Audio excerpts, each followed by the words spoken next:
um homem de uma espiritualidade em todos os sentidos, espiritualidade e espirituoso, que mesmo nas situações mais difíceis, ele conseguia sentir a presença de Deus. Foram muito mais além do que os seus pés pisaram. Boa tarde, boa noite, bem-vindas e bem-vindos a mais um vídeo do Brasil Terra de Santos. Chegamos ao mês de dezembro para contar a história do venerável Atílio Giordani, o chamado Homem da Alegria, né, salesiano de Dom Bosco, que viveu um curtíssimo período da vida aqui no Brasil, mas marcou muito a sua passagem por aqui, a sua santidade ainda está presente entre nós.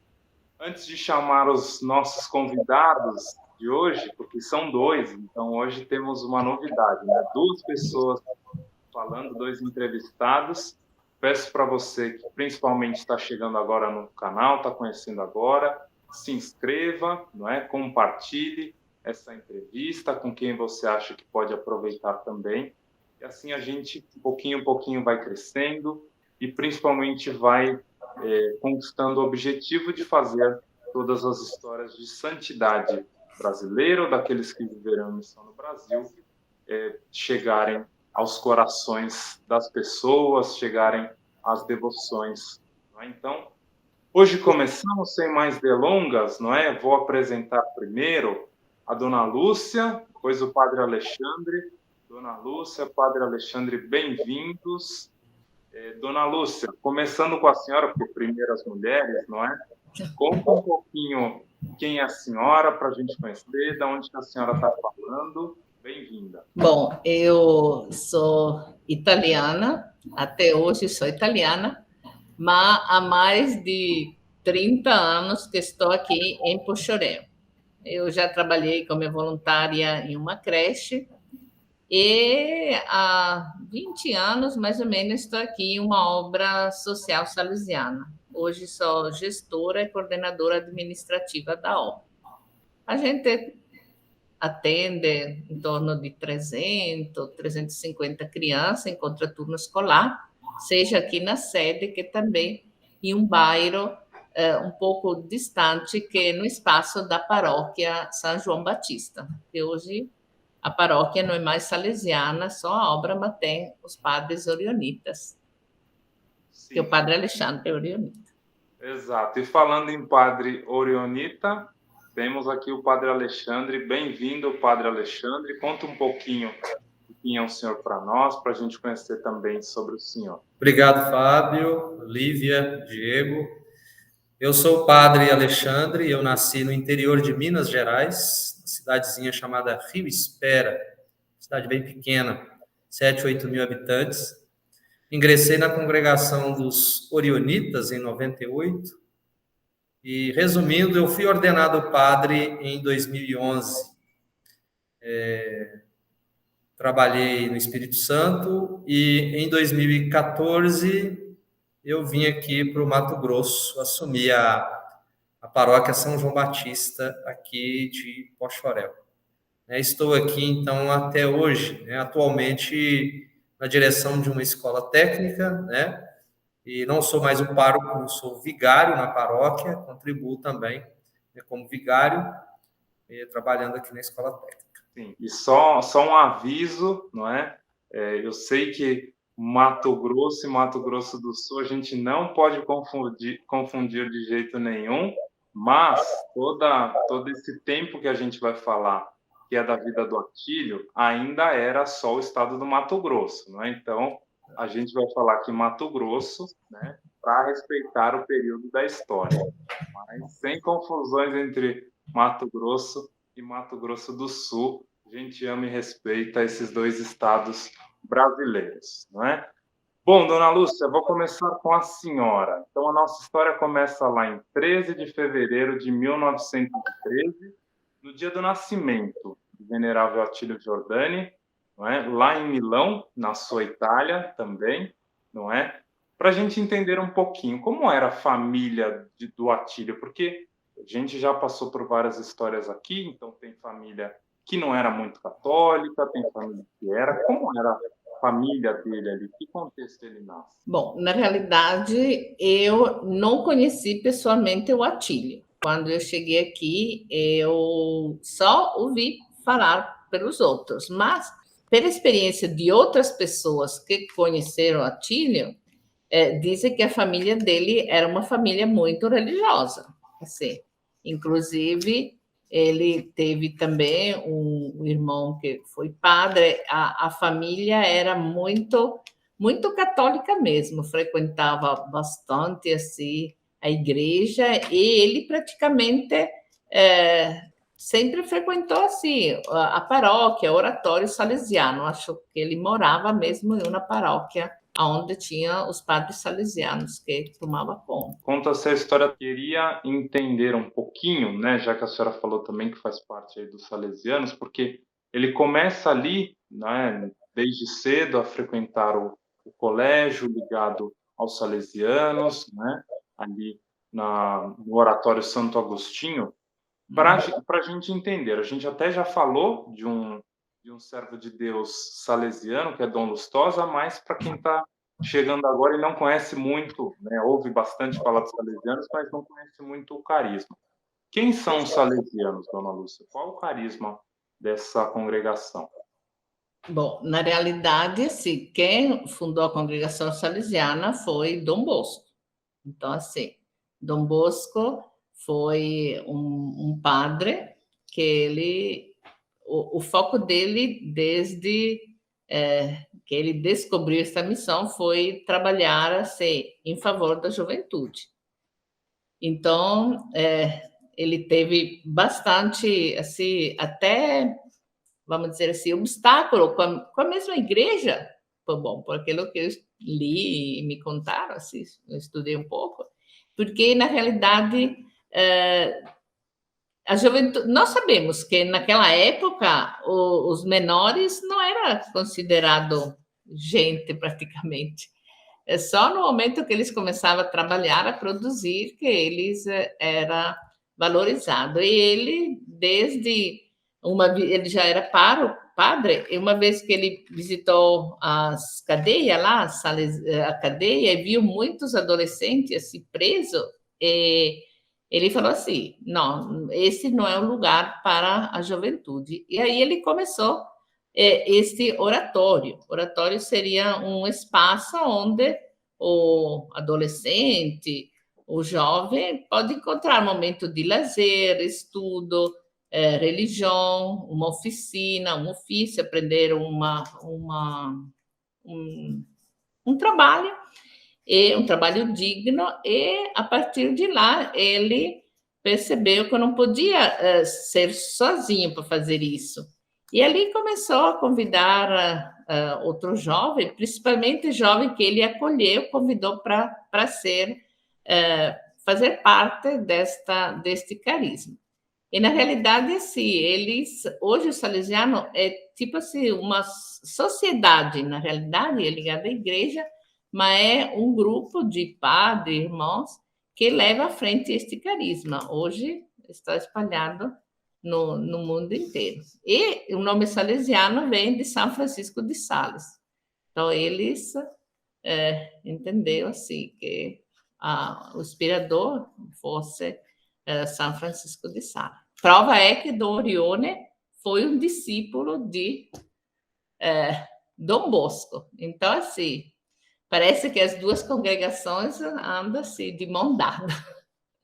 Talvez o padre saiba explicar melhor ainda este carisma destes dois grandes santos, assim. Sim, sem dúvida, não é? Estão ali compreendido nos chamados santos sociais ali do norte da Itália, de Turim, não é? Então tem muita coisa que a gente pode ver, não é, próxima um no outro. Padre Alexandre, chamando o senhor para essa conversa novamente, e explorando isso que a dona Lúcia falou dos oratórios, né, que trabalha essa integralidade, não é, da formação humana e da formação cristã, não é? Então, evangeliza educando e educa evangelizando, né? Como que a gente pode estabelecer um pouco como essa essa atividade, essa vida no oratório, aproximou a figura do venerável Atílio Giordani de Dom Bosco, né? Porque me parece personalidades muito parecidas, não é? Alegria, não é? Demonstrar essa esperança. O senhor poderia fazer um paralelo um pouquinho entre a personalidade do Atílio e a personalidade de Dom Bosco? Fábio, na verdade, assim, eu conheço muito pouco da biografia do Atílio Giordani. O que eu peguei foi o que os próprios salesianos me contaram, a Lúcia também, né? Mas pelo pouco que eu percebi da história do Atílio Giordani, até mesmo na guerra, né, que ele participou, era um homem de uma espiritualidade em todos os sentidos, espiritualidade e espirituoso, que mesmo nas situações mais difíceis, ele conseguia sentir a presença de Deus. Era um homem de muita maturidade, de uma alma de criança, né? As crianças aqui, os adultos hoje que foram crianças no tempo dele, falam que ele era uma pessoa extremamente alegre com a linguagem com as crianças. Então, a ponto das próprias crianças irem até a casa paroquial onde ele ficava para levá-lo até o oratório que hoje é o Centro Juvenil. É tanto laço. E, detalhe, pouco as crianças entendiam o que ele falava, porque ele estava com o italiano muito carregado. Mas o jeito dele, a alegria dele, então era algo assim que passava uma energia. Eu creio que Dom Bosco doou sua vida para os adolescentes e jovens, né? Dom Bosco também tinha essa mesma energia, pelo menos um pouco de história que eu conheço de Dom Bosco, de ir para o pátio, brincar com as crianças. Aí nós temos aí o Atílio Giordani com esse mesmo espírito, né? Com essa mesma espirituosidade, junto com as crianças e adolescentes. Isso cria empatia, cria identidade, né? As crianças identificam. Fatos mesmo, até mesmo, foram levantados por alguns pesquisadores aqui locais, que na guerra mesmo, ele tinha um momento de oração, de influenciar os seus colegas a não perder a esperança, porque a guerra era traumática, a guerra era algo assim monstruosa, e ele conseguia, junto com os seus colegas, ele, em meio a embates, a muita confusão, ele levar esperança para muita gente. Então, eu creio que esse estilo dele, essa vida dele, né, atraía as crianças, os adolescentes, esse espírito dele, e é o mesmo espírito de Dom Bosco, de dizer assim.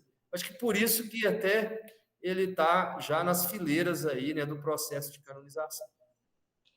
Na realidade, lá na Itália, quando ele era jovem, ele participava de uma paróquia salesiana onde tinha os oratórios. Oratório seria assim, esse lugar onde as crianças, adolescentes se encontram, brinca, reza, faz catequese, e se tornou catequista muito jovem. E também líder de jovem, né? Isto antes da guerra. E ali, com essa liderança do jovem, naquela época na Itália tinha a Ação Católica, que era um movimento muito forte, ligado também ao social. Então, assim, ele sempre foi um líder nato, vamos dizer assim. E ali, inclusive, conheceu a esposa dele, que era Noemi, que já faleceu, e ela também era engajada neste movimento juvenil, etc. Prova que quando ele foi para a guerra, ele continuou. Assim, naquela época não tinha celular, era por carta. Ele falava assim que era com ela que formava a família. E, de fato, depois casou, tiveram 3 filhos. Os filhos dele só ainda vivos lá na Itália. O Pier Giorgio, a Maria Grazia e a Paula. E foi por isso que ele deixava. Tem um relato deles que ele fala assim: que ele é um exemplo de pai muito, muito forte, sabe? Porque sempre deixava assim, os filhos, a liberdade assim, para eles decidir. A prova é que um dos filhos veio naquela época para Pochorel, ele era jovem. E aí, depois vamos chegar lá, a Operação Mato Grosso, como que Atílio chegou aqui. Mas eu acho assim que é um belo exemplo de pai. De fato, a filha conta, não sei se você assistiu um vídeo que eu mandei, ela conta assim que o pai dela nunca ficava triste em casa, podia ter problema, como todas as famílias têm, mas ele sempre ficava alegre, feliz. Quando era em casa, era voltado aos filhos mesmo. Sim. A gente poderia até resumir também, além de um homem da alegria, um homem da paz, né? O padre falou da Segunda Guerra Mundial, não é? Que ele fica ali quase 11 anos, 10, 11 anos ali no exército italiano. Também em 69 tem o chamado Autunno Caldo, não é? Que é o outono quente, não é? Porque é uma época de grandíssimas contestações e ele busca a paz também. Padre, eu acho que até contextualizando nos dias de hoje, não é? No dia de tantas brigas, tantas discussões, a gente vê que Attilio é um homem que escolhe a paz, mesmo dentro, literalmente, de uma guerra, não é? O quanto é importante um cristão que escolhe a paz, essa paz do cotidiano, né? Não nem falando necessariamente daquela paz da bandeira levantada, também é importante, mas essa paz do cotidiano, quanto é importante a gente seguir esse caminho da paz? Não tem como falar do cristianismo, né, da nossa fé, de Jesus Cristo, se você não falar da paz. Ele é o príncipe da paz, né? Dizia já o profeta. Toda a nossa história da salvação se passa com embates e a busca da proteção divina. Basta olhar no Antigo Testamento. E várias vezes Deus também foi invocado até na guerra pela busca da paz, né? Então, a paz está impregnada em nós. Nós falamos de Jesus e buscamos a paz. Lutamos em todos os segmentos pela paz. Tivemos e temos no Brasil grandes profetas que falam da paz. E a gente tem que olhar qual é a paz de Jesus. Eu ouvi isso uma vez, aqui mesmo, Dom Pedro Casaldáliga falava sobre isso e outros bispos. A nossa paz é uma paz que nos inquieta. Então, não é aquela paz assim, estou tranquilo e está tudo bem. Uma paz inquieta, é uma paz inquieta, que nos desestabiliza, tira a gente do nosso lugar, porque eu tenho que olhar para o próximo, eu olho para o pobre, e a pobreza dele me incomoda. Eu olho para o sofredor, e o sofrimento dele tem que me incomodar. Eu olho para a pessoa sofrida, o sofrimento dela tem que me incomodar. Senão eu não sou cristão. Então essa paz me leva, a paz de Jesus, ela tem que me levar ao encontro do outro. Então quando a gente fala do Attilio Giordani, um homem que a gente, desde o seu nascimento, né, toda a história ali do século XIX, século XX, muitas guerras, Attilio Giordani serviu essas guerras e foi como um homem de paz. Depois ele vem aqui para o Brasil, ele vem como um homem de paz. Ele vai para os indígenas, vem como um homem de paz. Trabalhou com as crianças como homem de paz. Ajudou em construções como homem de paz. Nós estamos falando de uma Mato Grosso, na década de 60 e 70, com a vinda, com o advento do agronegócio. Nós temos brigas onde quem é grande tenta engolir o pequeno, tenta invadir terras indígenas. Olha aí, então, o sentido da paz. Eu acho que é nesse sentido. Nós, como cristãos, não tem como eu dizer, eu sou de Cristo, sem ser da paz. Mas é uma paz que me faz me desestabilizar. Eu vou olhar para o outro e vou procurar, à luz da palavra de Deus, estender a mão, ajudar de alguma forma. E foi nesta época mesmo que surgiu a Operação Mato Grosso. Então, tinha aqui em Poxoréu o padre Pedro Mélizi, que era um salesiano, que ele se incomodava, como o padre falou, com a pobreza, sim. Porque aqui, Poxoréu é uma cidade de garimpo. Então, naquela época, tinha-se quem vivia bem, que eram os compradores de diamante, e tinha os garimpeiros que trabalhavam de sol a sol, e era assim, uma exploração trabalhista, vamos dizer assim.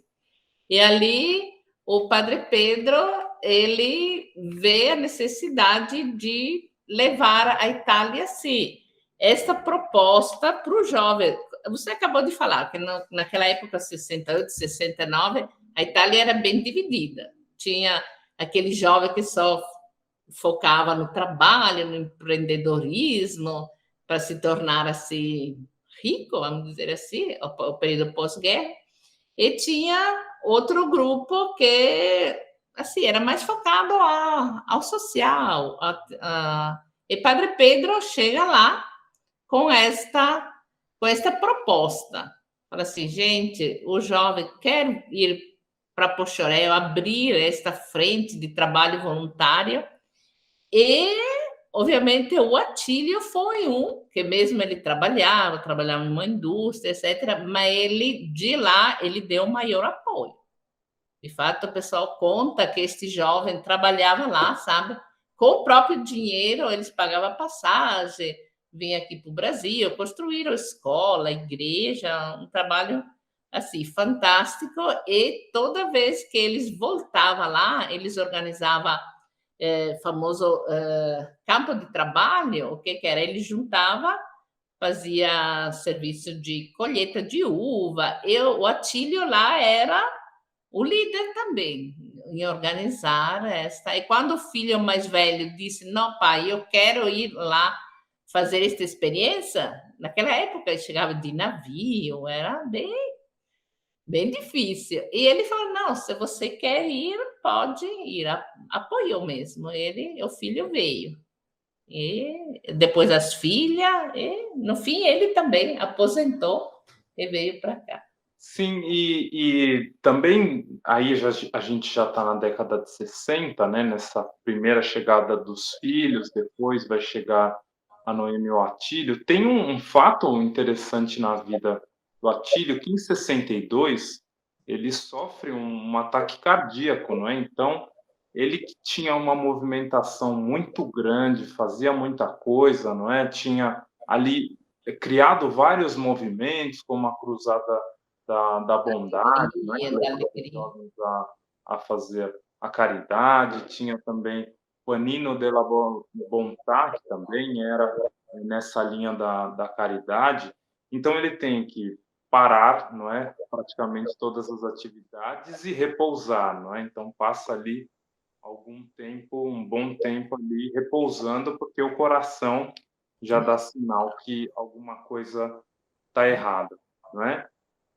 Mas mesmo assim, não é? Talvez até pelo relato dos filhos, ele conversa com Noemi, a esposa, não é? E decidem vir para o Brasil, né? É interessante isso, porque é ver como alguém que não economizava energia, não é? Porque hoje, por exemplo, um cardíaco que vai daqui para a Itália, ou vem de lá da Itália para cá, não é? Já vai com todas aquelas restrições médicas, não é? Se pode viajar, se não pode. Agora, enfrentar um navio, depois ter que cruzar o Brasil, né? Para chegar naquela região ali do Mato Grosso, era muito mais complicado ainda, né? Então, também retomando para o Padre Alexandre, né, que também está dando uma aula de cristianismo aqui para a gente, hoje, Padre Alexandre, tem muito essa situação do sou caridoso, sou bonzinho no final de semana, né? Então, de sábado faço meu voluntariado, de domingo vou à missa e tá bom, né? Acabou, tá ótimo. Como que Atílio nos ensina também a viver integralmente o bem, não só naquele ponto específico da vida, naquela ação específica? Que a Lúcia até tocou no assunto, quando nós estamos falando do Atílio Giordani, nós estamos falando de um contexto histórico muito importante para nós cristãos, mas também para a realidade do mundo. A Europa está no período pós-guerra. Você imagina todo o continente atacado pela questão da guerra, devastado, muitas regiões devastadas. O que a juventude vem trazer? Uma resposta contra isso. Nós temos que construir um mundo de paz. Então, a palavra paz estava muito presente. A Lúcia é filha dessa realidade. Tanto que a Lúcia veio para o Brasil. Então, essa realidade dos jovens, olhar para o mundo e dizer assim, isso que nós vivemos, ou nossos pais viveu, nós não queremos. Nós vamos construir isso. Isso não está só no cristianismo, não está só na religião. Tanto que, quando a operação vem para o Brasil, vem também pessoas que não tinham compromisso com a fé, mas tinham compromisso com a caridade. Veja bem, a sua pergunta, que você me faz, Fábio, ela é muito interessante, porque existe a caridade, né, que me edifica e edifica o outro. Porque eu olho para o outro, eu vejo que ele não é um pobrezinho, ele foi privado do que é essencial para a sua vida. E eu sei que isso é uma necessidade, então eu tenho consciência como cristão. Eu não estou fazendo nenhum favor, eu estou ajudando o que lhe é de direito. Mas existe aquela que é o desencargo de consciência. Ai, se eu der uma cesta básica, como eu sou bom, como eu sou bonzinho, como eu sou o tal. Eu aprendi isso com italianos que diziam, quando for fazer caridade, faça a bem feita. A caridade tem que promover, tem que me promover enquanto pessoa, tem que me ligar a mim mesmo, eu tenho que crescer, porque a primeira caridade que eu faço é a mim mesma, né? Não tem como eu fazer a caridade para o outro sem fazer a mim mesmo. Então, quando eu sirvo alguém, eu sirvo a mim. Então, essa caridade egocêntrica, né? Veja como eu sou o bom, ela não é uma caridade cristã. E a caridade é libertadora. Eu costumo dizer, existe a caridade emergencial, se alguém tem fome, dê o que comer. Isso é cristão. Dê o que comer. E existe a caridade de libertadora, né? Quando, por exemplo, o Centro Juvenil aqui, vocês têm vários aí, vocês citaram a Quiropita antes da nossa conversa, a igreja aí da Quiropita, que tem alguns programas sociais aí no bairro. Mas quando eu trago um jovem para o oratório, eu estou tirando ele da ociosidade, do mundo da droga, ofertando a ele um curso profissionalizante, eu estou dando a ele a possibilidade de, nesse momento, sair do perigo e, no futuro, ter esperança. Então, eu estou libertando alguém. Essa é a caridade, né? Que São Paulo mesmo diz que é para a liberdade que Cristo nos libertou. Né? Jesus não morreu à toa na cruz, porque ele era um bonzinho.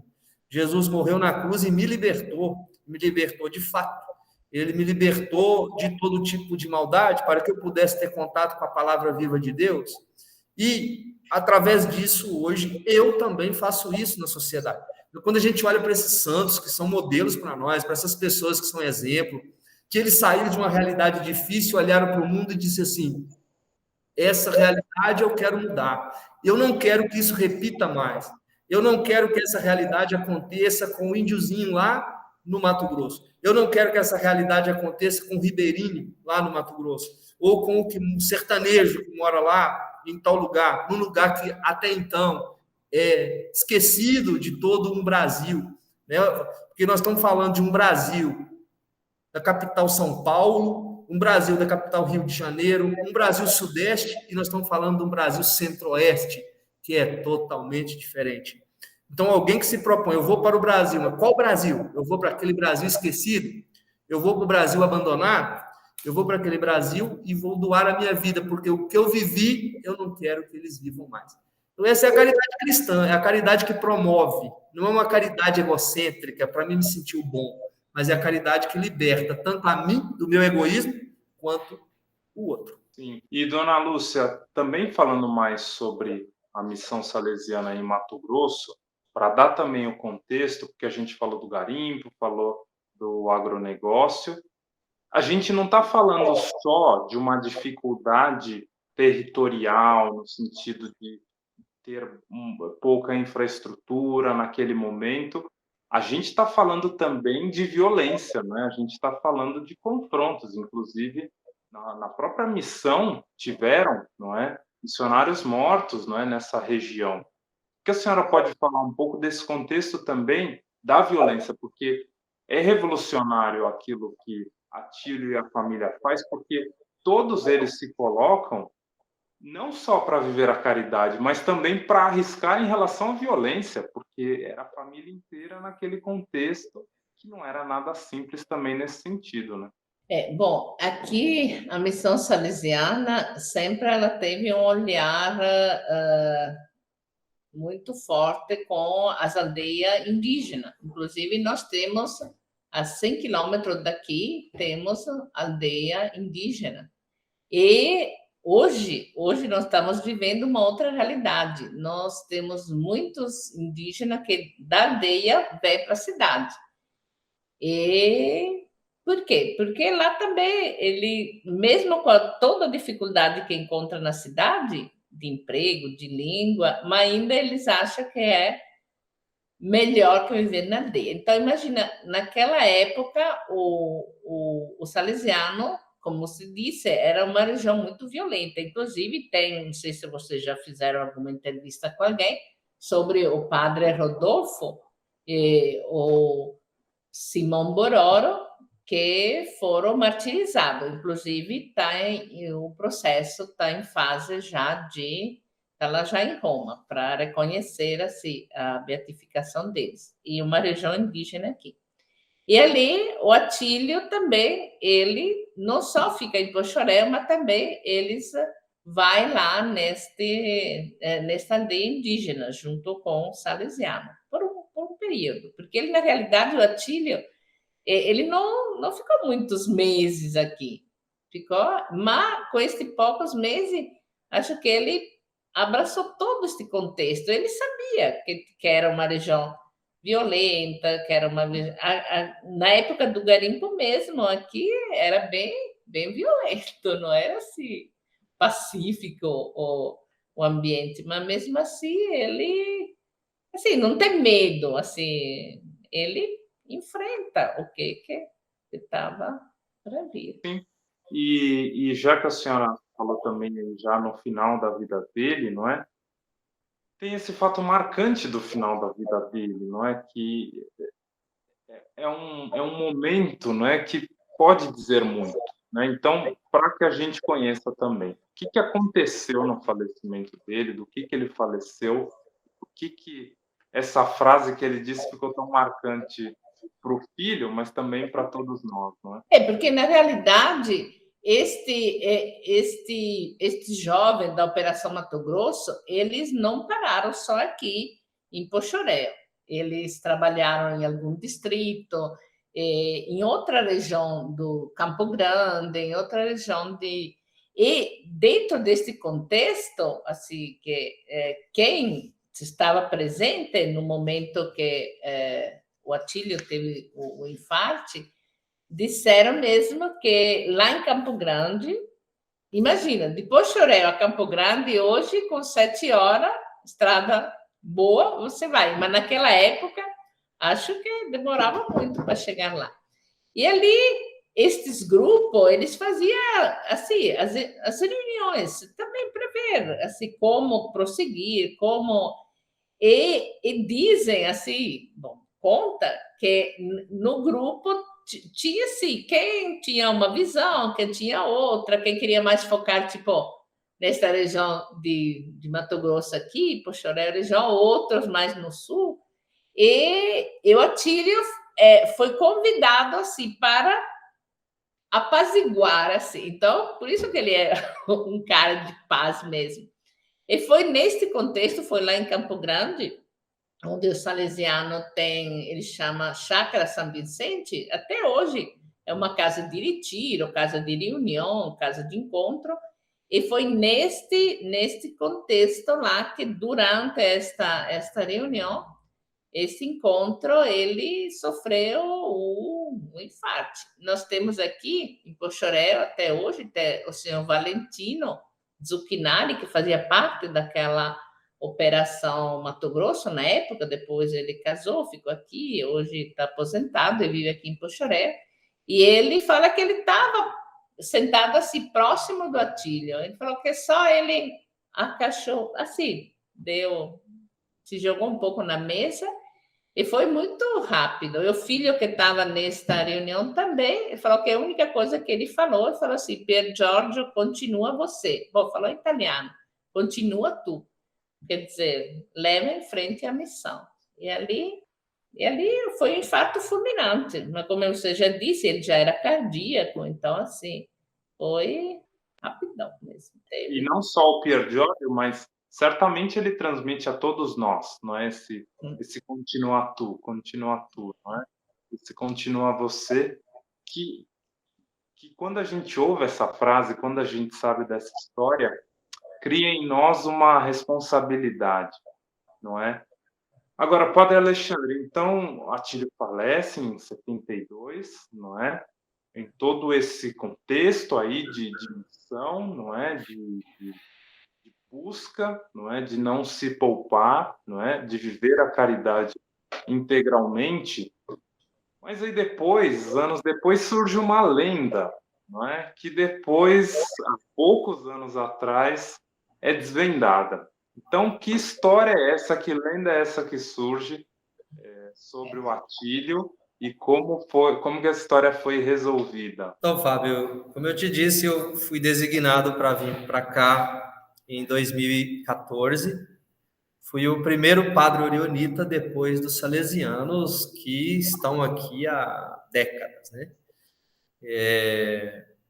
Então, tive a alegria de encontrar aqui as irmãs salesianas, leigas, né, como a Lúcia salesiana, e celebrando uma missa semanal com poucas pessoas. Logo quando terminou a missa, uma irmã estava arrumando o altar. Essa irmã já faleceu. Ela estava arrumando ali, tirando as toalhas do altar, e eu, saindo da sacristia, parei com ela e comecei a conversar. E essa irmã, então, ela me falou assim: você sabia que aqui, neste altar, está enterrado um coração? Assim, mas é verdade isso, irmã? Ela me falou com uma certa, assim, me contaram, né? Me falaram, e há uma história. E conversamos um bom tempo, mas aquilo ficou na minha cabeça, é história mesmo, não tem um coração aqui, não tem um coração aqui. E fui conversar com outras pessoas, depois conversei com a Lúcia, e a Lúcia foi me contar a história do Atílio Jordani, e eu fiquei mais interessado ainda na história e muito mais curioso com o coração enterrado ali naquele altar, ali no presbitério. Então, procurei o meu superior primeiro, falei: nós vamos ter que fazer uma reforma aqui na igreja, se o coração estiver lá, eu posso tirar? Pode. Aí depois procuramos o superior também salesiano na época, o inspetor salesiano, era o padre Gildásio, se não me engano, e o padre Gildásio também sinalizou positivo. Eu também estou curioso também, eu quero saber e tal, de se esse coração realmente está aí. Quando nós fomos fazer, então, a reforma em 2015, isso eu fiquei um ano bem curioso, viu, Fábio? Fiquei com esse negócio na cabeça, fiquei muito curioso. Assim, porque no início você imagina assim, que loucura, enterrar um coração aqui, né? Não é uma coisa que você vê em toda igreja, né? Então, por que alguém vai enterrar um coração? Mas eu queria saber quem era, porque para fazer uma homenagem dessa, a pessoa deve ser muito importante mesmo, né? E eu perguntava a algumas pessoas, era o que ele me diz, a grande maioria, assim, me falaram, me contaram. Tínhamos, na época, uma cozinheira lá em casa, e ela conheceu muito o Padre Pedro, ela também contou a história. O Padre Pedro falava, mas como ele estava idoso, e às vezes ele falava coisa com coisa, então, mas realmente diz que tem um coração ali. Então, no final de 2015, nós estávamos em visita pastoral, o bispo estava com a gente e a reforma da igreja estava acontecendo. E começaram, então, a quebrar lá o altar e se depararam com uma coluna profunda de concreto. E a empresa que estava trabalhando para nós não queria furar, porque ia perder muito tempo, eles iam perder muito tempo. Aí nós fomos numa empresa aqui de asfalto, aqui na cidade, e eles emprestaram uma britadeira. E no dia 13, isso aí, nós ficamos do dia 10, uns 3 dias tentando quebrar aquele negócio, não conseguia, porque era muito... O Padre Pedro, ele construía as coisas mesmo com muito cuidado, né, para valer mesmo. A Lúcia sabe fazer uma reforma nas casas que o Padre Pedro fez, dá trabalho, porque ele fez coisa para valer. E aí, esses 3 dias, no terceiro dia, nós conseguimos essa britadeira. Então, o pedreiro ficou trabalhando o dia todo com essa britadeira lá, quebrando aquilo lá. À noite, eu e o bispo, nós fomos para uma comunidade, ele foi celebrar, fazer a visita, né, estava em visita. Quando nós chegamos em casa, estavam os 3 pedreiros que estavam trabalhando, mais algumas pessoas mostrando para nós o vidro onde estava o coração. Realmente, sim, visível. Eu, na hora, fiquei um pouco assustado por ver aqui, né, o órgão perfeito, estava ali perfeito, está perfeito, né, o órgão perfeitinho, desde 72, porque no início eu falei assim, se existe esse coração, ele já se decompôs, né? vamos ver se pelo menos tem algum resquício aqui para a gente ver, né? Mas estava perfeito dentro de um líquido, eu creio que seja formol. O bispo confirmou, viu ali, e a partir desse momento, que era uma história, ou talvez, aí passou a ser realidade. Então, podem falar o que quiser, mas o coração do Atílio é brasileiro. Então, não é isso, ninguém tira da gente, né? É muito É nosso. brasileiro e do Mato Grosso, né? Foi Padre Pedro que trouxe este coração, porque quando o corpo do Atílio voltou para a Itália, obviamente, e ali teve que, assim, limpar para ele viajar, e o Padre Pedro falou, não, eu levo o coração para Pochoré. E ele ficou com este coração, acho, no quarto, um período, até que construíram a igreja e fizeram este... Até hoje, pessoa que hoje tem 50, 60 anos, eles lembram que na época era adolescente, que o padre chamou estas crianças, assim, e fez tipo um enterro do coração lá. Agora, você imagina, para aquela criança daquela época que estava acostumada com ele brincando aqui, aí de repente o Atílio volta só o coração dele. Acho que aquele adolescente, criança, deve ter ficado bem, sei lá, bem surpreso, bem... Não sei como é que eles reagiram, como que conseguiram entender este fato, este contexto, que não é de todo dia. Exato. Eu creio que a história ela não ganhou tanta memória, né? Porque o Padre Pedro trouxe o coração e com aqueles que conviviam com ele, que eram as crianças, né? Então eu creio assim, as crianças viram ali o coração, mas não assimilaram tanta coisa e a história foi se distanciando e ela foi perdendo a memória, né? Então, assim, por isso que ficou o tal disse, será que tá, não tá? Sim, mas tinha um orionita nessa história, então tudo foi solucionado, não é? Curioso, o orionita curioso. Exatamente. Agora, Dona Lúcia, Padre Alexandre, conhecendo agora melhor a história do venerável Atílio, começo pela senhora, Dona Lúcia. O Senhor nos chama à santidade, não é? A santidade é um dom que o Senhor dá a cada um de nós e pede para cada um de nós que viva a santidade, não é? Então, através da história do Atílio, como é que a gente pode continuar esse caminho da santidade, entrar nesse caminho, se aprofundar nesse caminho? Aí depende de como cada um está nesse caminho. Mas como que a gente pode alcançar a santidade, a exemplo do venerável Atílio Giordani? Bela e difícil pergunta. Bom, eu quando assim leio assim alguma coisa do Atílio, inclusive nós tivemos aqui um salesiano, porque ele era salesiano cooperador. Na realidade, o Atílio era um cooperador salesiano. E a gente sabe que os cooperadores salesianos, assim, foi Dom Bosco mesmo que instituiu, porque ele entendia assim, que não era só padre, freira, as irmãs que tinham esta missão, mas os leigos também podem assim, ser muito próximo e trabalhar também assim em favor dos demais, principalmente da juventude. Então, assim, nós tínhamos aqui um salesiano cooperador, o professor João de Souza, que infelizmente faleceu, foi uma das vítimas de Covid este ano, e eu ficava assim, sabe, admirada, porque parecia que ele vivia essa santidade do Atílio, sabe? Ele estudava muito, lia, contava bastante história, assim.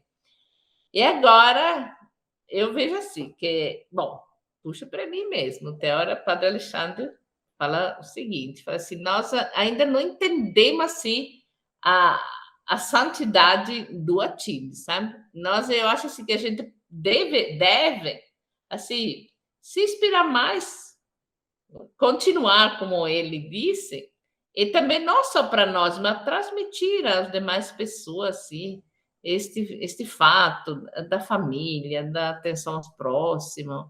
porque ele tem muito a nos ensinar, sabe? Nós temos muito a aprender com Atílio.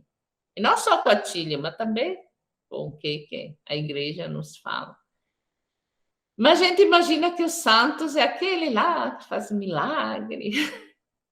Esse dia a dia que a gente tem que descobrir e também transmitir aos outros assim que a santidade é um viver dia a dia, assim, a cada pessoa que você encontra pode fazer algo assim. Às vezes é até só ouvir. Esse daqui a gente sabe que muitas vezes acho que hoje em dia não é fácil ouvir, principalmente quando você quer fazer muitas coisas, aí vem uma pessoa aqui e começa a falar. Mas eu acho que este é um dos caminhos, assim, da atenção aos outros, o caminho da santidade, eu creio. Sim, não pode ser só em momentos específicos, né? Tem que fazer parte do nosso cotidiano, sem dúvida. Padre Alexandre, como que a gente pode alcançar a santidade inspirados na vida do Atílio? Olha, Fábio, dentro do contexto histórico, ele ensina muitas coisas, mas eu vou frisar aqui duas. Atílio Giordani foi pai de família, um homem de trabalho, criou sua família, enfrentou a guerra. Então, nesse contexto, eu acho que Atílio Giordani, pela fé, o encontro dele com Deus, com Cristo, sua vida de fé, nos ensina a leveza de viver. Tanto que ele vivia com as crianças, ele era uma criança, ele brincava, ele sorria. Porque você imagina, nós, né, encontramos uma dificuldade, a gente fica louco, né? Estou aqui ficando com os cabelos brancos, tanto problema. Né? Então, a leveza de viver. E Cristo nos chama a isso. Né? O Papa Francisco, há pouco tempo, chamou nossa atenção, a alegria do Evangelho. Né? A gente se preocupa demais e começa... Né? O próprio Evangelho mesmo, Jesus disse para a gente, né, tomar cuidado com as preocupações do mundo. A leveza de viver. Era um homem leve. Não um exemplo de catequista, porque ele conseguia falar, né, a linguagem com aqueles que ele estava. Ele vem para o Brasil sem falar português, transmitiu só com a sua presença a força de Deus. As crianças amavam aquele homem. No meio dos indígenas, com as pessoas, em pouco tempo ele conseguiu atrair o olhar, o carinho de tanta gente. Leveza de viver. Eu acho que quem encontra Deus tem que ser uma pessoa leve. Quem tem o Espírito Santo tem que ser uma pessoa agradável. Tanto que o símbolo, o perfume, né, do óleo, né, o óleo do crisma, lembra que quem tem o Espírito Santo deve ser agradável, como o perfume. Então, foi alguém que realmente teve Deus. Então, leveza de viver. O segundo é a simbologia do que ficou aqui. Realmente é um coração sem fronteiras. Um espírito que não tem fronteiras. Mas não é só eu ir de um país para o outro, mas sem fronteiras na nossa realidade. A gente briga por bobagem, a gente briga por causa de religião, a gente briga por causa de sexualidade, a gente briga por causa de política, a gente briga por causa de futebol. Por que a gente cria tanta cerca nesse mundo? Então, um coração sem fronteira. É isso. Quem conhece a Cristo sabe que Jesus levantou a prostituta e não a julgou, levantou o leproso e não a julgou, perdoou seus algozes. É um coração sem fronteira. Eu creio que esse espírito de abrir o nosso coração para acolher, para ajudar, está aberto ao diálogo, é a simbologia que esse coração entre nós nos transmite, nos passa. Eu creio nesses dois pontos, leveza e um coração sem fronteira. Sim, o nosso coração tem que ser sem fronteira, mas o coração do Atílio fica no Mato Grosso. Esse não pode sair de lá. É nosso. Para que a gente também contribua com essa beatificação do Atílio, que a gente espera que seja logo, não é? Já está ali na porta, né? Na cara do gol. Padre, eu vou pedir para o senhor conduzir, então, a oração para a beatificação do Atílio, assim a gente se une também mais intensa a ele através da oração. Ele também, que era um homem marcadamente conhecido por uma vida de oração, não é? Sim, a gente se conecta com quem precisa dessa oração, fazendo o nosso pedido, e assim a gente se conecta com o próprio Deus. Então, por favor, conduza para nós essa oração da beatificação do venerável Atílio Giordani. Em nome do Pai, do Filho e do Espírito Santo. Amém. Nós te agradecemos, ó Pai, pelos presentes dados ao seu fiel servidor, Atílio Jordani, homem de família, operador salesiano, catequista e animador do oratório, mestre da santidade. Nos dê alegria de vê-lo glorificado como protetor e modelo de nossas famílias e do apostolado entre os jovens. Por sua intercessão, nos conceda a graça que lhe pedimos com um coração confiante. Amém. E venerável Atílio Jordani, interceda por nós. Amém. Olha, eu não sei quem está assistindo agora nesse momento, mas aqui fazendo essa entrevista, várias vezes me veio o sorriso, também veio o sorriso na Dona Lúcia, no Padre Alexandre. Então, de fato, nós estamos falando de um homem do sorriso, né? Do homem da alegria, porque nós ficamos felizes em fazer essa entrevista, né? Foi um momento bonito. Dona Lúcia, começo com a senhora para agradecer. Muito obrigado pela presença da senhora, pela disponibilidade toda, não é? E as considerações finais da senhora, por favor, Dona Lúcia. Bom, eu agradeço o Fábio. Na realidade, eu não conhecia este site, eu não conhecia este trabalho que vocês têm aqui no Brasil. E quando a nossa secretária aqui ligou, porque muitas vezes tem pessoas que ligam, sabe? Ela fala, olha, este Fábio quer. Eu falei, nossa, mas será quem é este Fábio? Aí a gente entrou em contato. Eu, a partir de lá, eu passei para o padre, passei para outras pessoas também. Estes links que você passou do YouTube, do site, eu acredito que é por ali mesmo. Eu agradeço muito vocês, porque eu estou sentindo assim que chegou um momento, sabe, em que Atílio não está fechado só aqui em Poxoréu, entre poucas pessoas, mas está se expandindo. E, inclusive, nós temos aqui uma mãe que ela entende que o filho dela foi... assim, teve uma intervenção. Ela está colhendo todos os documentos, essas coisas ao lado, para poder chegar a reconhecer este fato dessas crianças ter sido uma intervenção do Atílio. E ela, depois que eu passei também aquele link que você tinha me passado, ela está buscando, hoje mesmo ela mandou algum site assim, que lá nos Estados Unidos tem um marroquino que está falando de Atílio Jordani. Pensa só que é tudo em inglês o site que ela me mandou, eu não conheço, não sei traduzir, mas então eu vejo que esse daqui a gente agradece, porque eu creio que eu nunca teria imaginado assim, uma entrevista a nível de Brasil, praticamente, falando sobre o Atílio. Então, eu acho que chegou o momento certo. Foi um prazer conhecer vocês também. E a gente vai mantendo qualquer coisa, a gente vai caminhando para a beatificação do Atílio, eu creio. Continuamos nós. Padre Alexandre, a gente agradece muito também a sua participação, não é? Os salesianos e os orionitas estão ali sempre juntos, então deu certo aqui também. Obrigado, padre. Eu que agradeço, Fábio, você, sua equipe, pelo convite. Eu fico muito feliz também de poder ajudar, cooperar também com a divulgação do Atílio Jordani. Foi um santo que realmente caiu do céu na minha vida, porque chegando numa paróquia novo e poder pegar uma responsabilidade nesse tamanho, e assim, com os salesianos, de confiar também que eu possa falar alguma coisa, porque o santo é salesiano, mas poder falar alguma coisa, cooperar, eu fico muito feliz. E hoje eu quero agradecer vocês também estão prestando um grande serviço para todos nós, em divulgar o nome do Atílio Jordani para o Brasil, para as pessoas que ainda não conhecem. É um santo muito atual, Algumas pessoas, quando ligam para cá ou mandam alguma mensagem, perguntam se ele era padre, porque na cabeça só padre e freira vira santo, Então, assim, poder divulgar a verdadeira história do Atílio Giordani, um pai de família exemplar.